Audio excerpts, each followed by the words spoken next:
मित्रों, आध्यात्मिक यात्रा में जो भी साधन है, जो भी उपाय है, उसके लिए अनेक नाम रखे हुए हैं। जैसे ध्यान, साधना, योगा, कोई बोलता है आत्मखोज, सेल्फ इंक्वायरी, ऑब्जर्वेशन। इन शब्दों में से सबसे अच्छा और सत्य का निकट और फायदेमंद जो शब्द होगा वो कृष्णमूर्ति का चॉइसलेस अवेयरनेस होगा। ये सबसे निकट, सत्य का सबसे निकट वाला शब्द है। इसलिए कृष्णमूर्ति बहुत महत्वपूर्ण बन जाते हैं आध्यात्मिक दुनिया में। क्यों ये सबसे अच्छा शब्द है? क्योंकि ये और जितने भी शब्द है, ध्यान, साधना, योगा, सेल्फ इंक्वायरी, ऑब्जर्वेशन इत्यादि, इनमें ये सभी में चॉइस होता है और सभी में एक कंट्रोलर रहता है। ये सभी में कोई एक हमारे अंदर एक कंट्रोलर रहता है, ऑब्जर्वर रहता है, मैं रहता है, और वो मैं रहते हुए ये सब साधनाएं करता है। तो वो मैं होगा तो क्या करेगा? फिर चॉइस करेगा। चॉइस का अर्थ है कि किसी चीज़ को छनौट करना, और इन छनौट करते वक्त तो किसी को फिर इनकार करना भी होगा उसमें। तो चॉइस का अर्थ होगा या समर्थन करना या विरोध करना। तो ये चॉइस वाले मैं क्या करता रहता है कि जैसे माइंड कंट्रोल करते वक्त वो किसी विचार को सही बोलता है, किसी विचार को गलत बोलता है, तो ये चॉइस हो गया। और कौन सा विचार सही है और कौन सा विचार गलत है, इसकी निर्णय वो मैं अपने हिसाब से करेगा। क्योंकि क्या सही और क्या गलत, इसकी परिभाषा हजारों है, और जो आदमी जिस किस्म का विचारधारा मानेगा वो उस हिसाब से किसी चीज़ को ठीक, किसी चीज़ को गलत बोलेगा। और दूसरी विचारधारा वाला लोग जो उसने ठीक बोला है उसको बेठीक बोल सकता है, और जिसको बेठीक बोला है वो ठीक बोल सकता है। तो इसलिए जब मैं निर्णय करेगा, मैं रहकर जब चुनाव होगा, तो वो चुनाव क्या होगा? वो गलत होगा। तो इसीलिए जो भी उपाय मैं रहकर होगा वो गलत होगा।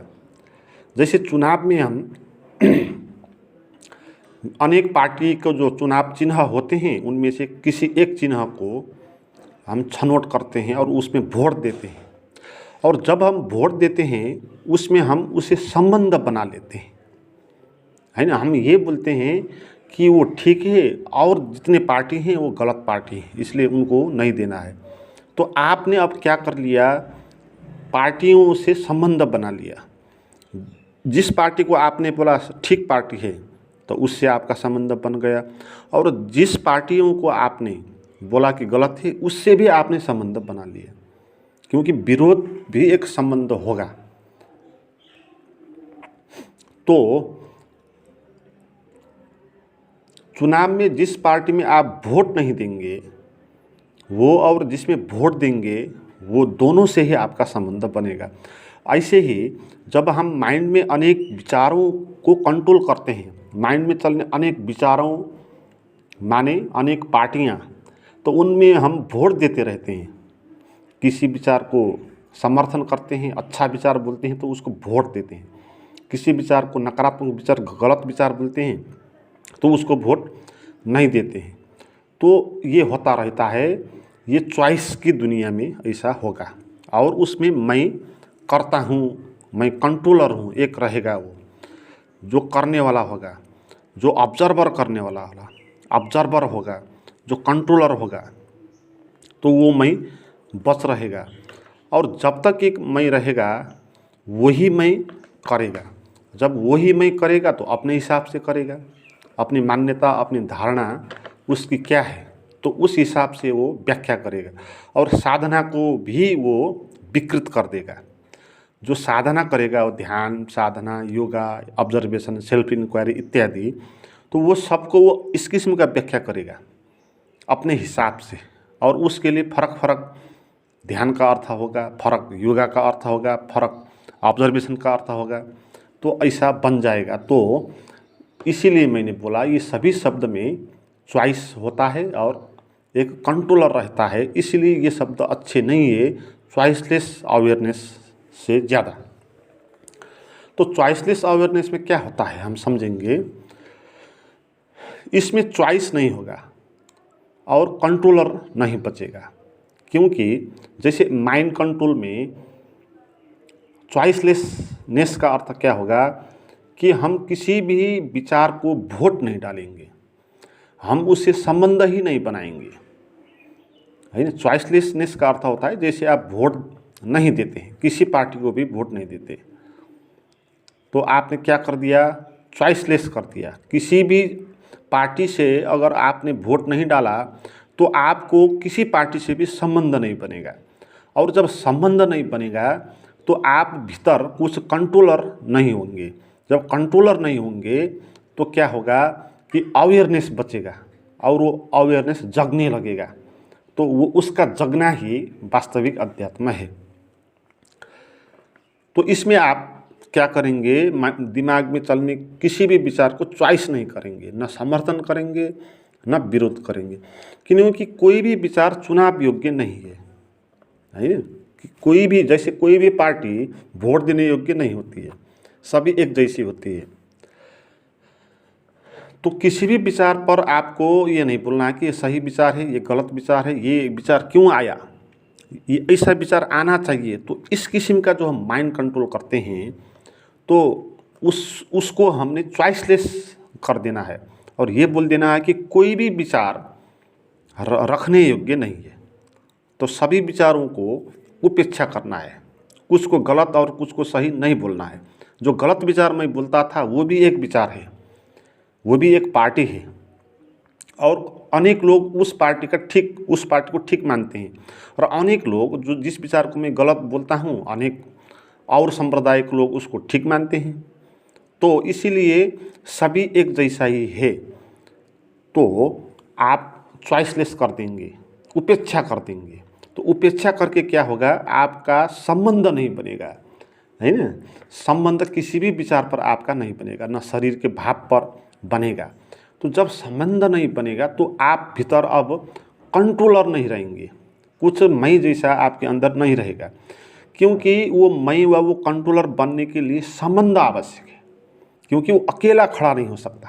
कंट्रोलर अकेला खड़ा हो नहीं सकता, कर्ता मैं अकेला खड़ा नहीं हो सकता, उसके लिए बाहर चीज़ें चाहिए और उन चीज़ों के बीच में वो संबंध बनाएगा, उसी संबंध से उसका होना प्रकट होगा, है ना। मैं है क्या, जो मेरा है उससे उसका संबंध है।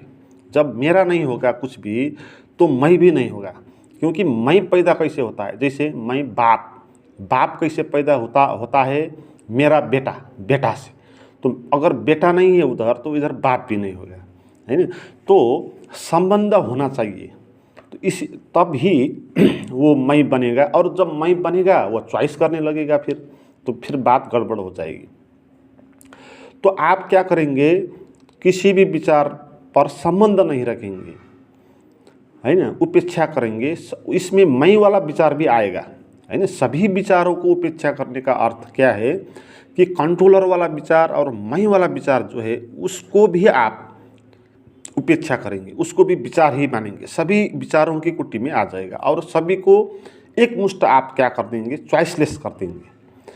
तो इस तरह जब आप चॉइसलेस करेंगे तो क्या बचेगा, फिर बचेगा अवेयरनेस, जो खुद है हम, जिसका संबंध किसी बाहर की चीज़ों से, विचारों से नहीं है। तो उस चीज़ को जगने का मौका मिलेगा तब, क्योंकि अब तक उसको मौका नहीं मिला है उस अवेयरनेस को जगने का, क्योंकि वो अवेयरनेस मैं के पास चला गया, वो कंट्रोलर के पास चला गया और वो चॉइस की दुनिया में चला गया था। तो उसे मौका नहीं मिला था, वो बिजी था, उधर बाहर की चीज़ों में उलझा हुआ था। तो जब हम उसको छोड़ देंगे, है ना, मैं से उसको अलग कर देंगे और मैं को भी हम उपेक्षा कर देंगे, वही होंगे, अवेयरनेस होंगे, तो उसको जगने का मौका मिलेगा फिर, क्योंकि अब बाहर का बाधा टूट गया, और बाहर जाकर किसी जगह पर जो अवेयरनेस चिपकता था, है ना, जिसको मैंने खोस लिया था बोल सकते हैं, जिसको मैंने बलात्कार करके ले लिया था, तो वो दुर्गंधित हो गया था, विकृत हो गया था।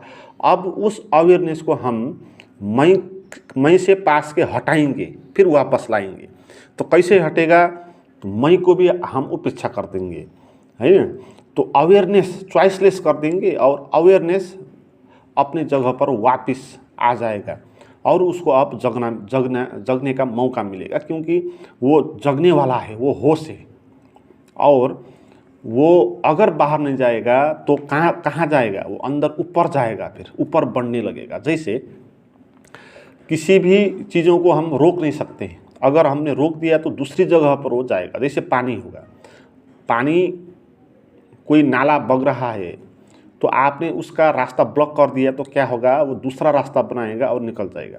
मगर आपने सभी रास्ते उसका बंद कर दिया तो क्या होगा? वो पानी ऊपर उठने लगेगा, है ना।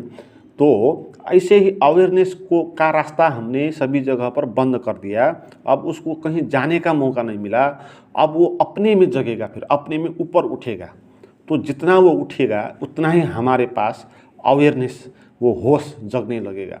और जब वो पूर्ण जगेगा तब वो अकेला होगा, फिर होश ही रहेगा केवल, और सभी चीज़ उधर से गायब हो जाएगी, क्योंकि उसका अब किसी के साथ संग नहीं होगा, संबंध नहीं होगा। वो अकेला होगा, वो होना होगा, और वो होश होगा, केवल होश होगा, केवल बोध होगा।